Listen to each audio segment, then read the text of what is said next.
Assalamualaikum warahmatullahi wabarakatuh. Halo semua, perkenalkan saya Nur Inaya, ahli media kebidanan.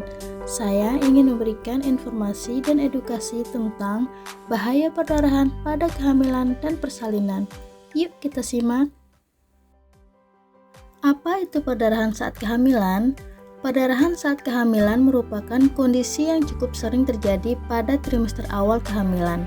Secara umum, perdarahan cukup berpotensi membahayakan ibu dan janin. Kebanyakan wanita hamil mengalami perdarahan pada saat 12 minggu kehamilan pertama. Perdarahan saat hamil merupakan suatu hal yang bisa saja terjadi. Namun, adanya perdarahan abnormal dari vagina saat hamil perlu mendapat perhatian khusus.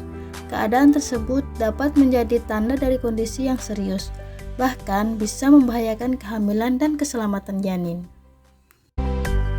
Apa saja perdarahan pada kehamilan? Yang pertama, abortus atau keguguran. Diartikan sebagai terminasi atau berakhirnya kehamilan sebelum janin dapat hidup di luar rahim. Yang kedua, kehamilan ektopik adalah jenis kehamilan yang terjadi di luar rahim, misalnya di tuba falopi. Yang ketiga, gangguan plasenta, seperti letak plasenta terlalu di bawah atau plasenta perfia, dan plasenta yang terlepas atau solusio plasenta dapat menimbulkan perdarahan. Yang keempat, mola hidatidosa atau hamil anggur adalah suatu komplikasi kehamilan yang jarang terjadi. Hamil anggur terjadi ketika terdapat pertumbuhan jaringan abnormal di dalam rahim. Apa itu perdarahan postpartum? Perdarahan postpartum atau perdarahan pasca persalinan adalah keluarnya darah dari janin lahir segera setelah melahirkan. Perdarahan setelah melahirkan dengan jumlah wajar merupakan hal yang normal terjadi dan hal ini disebut lehe atau nifas. Namun, kondisi ini bisa menjadi kondisi yang perlu dikhawatirkan ketika darah yang keluar sangat banyak melebihi 500 cc dalam 24 jam setelah melahirkan. Faktor penyebabnya adalah: pertama, persalinan yang berlangsung sangat lama; kedua, kehamilan kembar; ketiga, episiotomi atau tindakan membuka jalan lahir dengan memberikan potongan di sekitar jalan lahir; keempat, bayi lahir dengan bobot lebih dari 4.000 gram; kelima, riwayat perdarahan sebelumnya; keenam, anemia saat hamil; ketujuh, usia kehamilan terlalu tua, lebih dari 38 tahun. Apa saja perdarahan postpartum? Pertama, atonia uteri adalah kondisi ketika rahim tidak bisa berkontraksi kembali setelah melahirkan. Kedua, retensio plasenta adalah keadaan di mana plasenta belum lahir 30 menit setelah janin lahir. Ketiga, res plasenta adalah keadaan plasenta yang tidak lepas sempurna dan meninggalkan sisa. 4. Perobekan jalan lahir. Sumber perdarahan dapat berasal dari perineum, vagina, serviks, dan robekan uterus atau ruptur uteri. Kelima, inversi uteri adalah suatu kejadian terbaliknya uterus bagian dalam ke arah luar, sehingga bagian fundus uteri dipaksa melalui serviks dan menonjol ke dalam atau keluar dari vagina. 6. Ruptur uteri merupakan penyebab perdarahan saat persalinan. Ibu hamil yang memiliki riwayat operasi sesar sebelumnya rentan untuk mengalami kondisi ini. Bagaimana cara mengatasinya?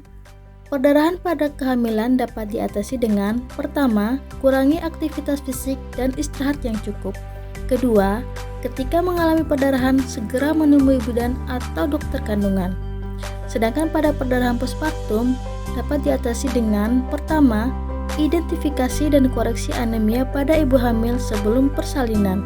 Kedua, pemeriksaan tanda vital sebelum persalinan juga penting untuk mengidentifikasi kemungkinan perdarahan yang terjadi. Ketiga, untuk petugas kesehatan, manajemen aktif saat persalinan dan tindakan persalinan yang menghindarkan dari terjadinya perdarahan pasca persalinan. Dan yang paling penting adalah menyiapkan calon pendonor darah. Perdarahan sebenarnya dapat terjadi bukan saja pada masa kehamilan, tetapi dapat juga terjadi pada masa persalinan maupun pada masa nifas. Menurut WHO 2019, sekitar 810 ibu hamil meninggal setiap harinya karena komplikasi terkait dengan kehamilan dan persalinan. Komplikasi utama yang menyebabkan hampir 75% dari semua kematian ibu hamil di dunia yaitu karena perdarahan, infeksi, preeklamsi, dan aborsi yang tidak aman. Kesehatan ibu merupakan hal yang sangat penting dan menjadi salah satu prioritas program kesehatan masyarakat. Pelayanan darah yang aman dan berkualitas merupakan bagian yang tidak terpisahkan untuk menurunkan angka kematian ibu melahirkan. Salah satu penyebab dari kematian ibu melahirkan adalah perdarahan. Untuk mencegah kematian ibu, diperlukan akses terhadap pelayanan darah yang cukup. Hal ini dapat dicapai jika banyak donor darah sukarela yang secara rutin mendonorkan darahnya, sehingga unit transfusi darah dapat memenuhi permintaan darah dari fasilitas pelayanan kesehatan sehingga tidak terjadi kekurangan stok darah di UTD. Dalam kehidupan sehari-hari, tidak dipungkiri banyak ditemukan ketika dibutuhkan darah untuk keperluan tindakan medis, pihak rumah sakit menyerahkan persoalan ketersediaan darah tersebut kepada keluarga pasien. Akibatnya pihak keluarga yang harus kalang kabut mencari pendonor, sehingga resipien sulit untuk mendapatkan pasokan darah yang dapat mengancam jiwa mereka. Dalam hal penanggulangan persoalan terkait terbatasnya ketersediaan darah baik dari PMI maupun pendonor, maka salah satu intervensi untuk menyelesaikan persoalan tersebut dengan satu inovasi yaitu sifat kalemsi darah. Sifat kalemsi darah adalah strategi dan intervensi faktor pencetus bahaya kehamilan dan persalinan dengan menyiapkan pendonor darah, yaitu dengan menghadirkan UTD on the spot.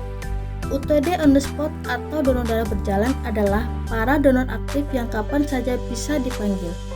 Inovasi ini bertujuan untuk membentuk kelompok pendonor darah sukarela untuk menyokong kebutuhan darah bagi ibu hamil, bersalin, dan nifas apabila terjadi kekosongan darah di PMI.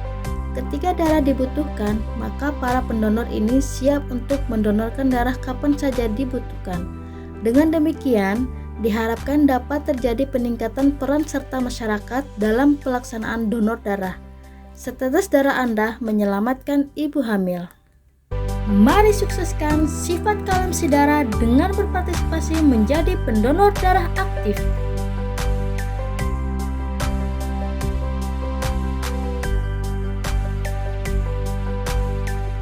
Setelah melakukan donor darah, tubuh melalui sel-sel tulang belakang akan bekerja untuk menggantikan darah yang didonorkan tadi. Jadi donor darah menstimulasi terbentuknya sel darah merah baru sehingga dapat menjaga kesehatan tubuh kita. Sekian yang bisa saya sampaikan, semoga bermanfaat. Wassalamualaikum warahmatullahi wabarakatuh.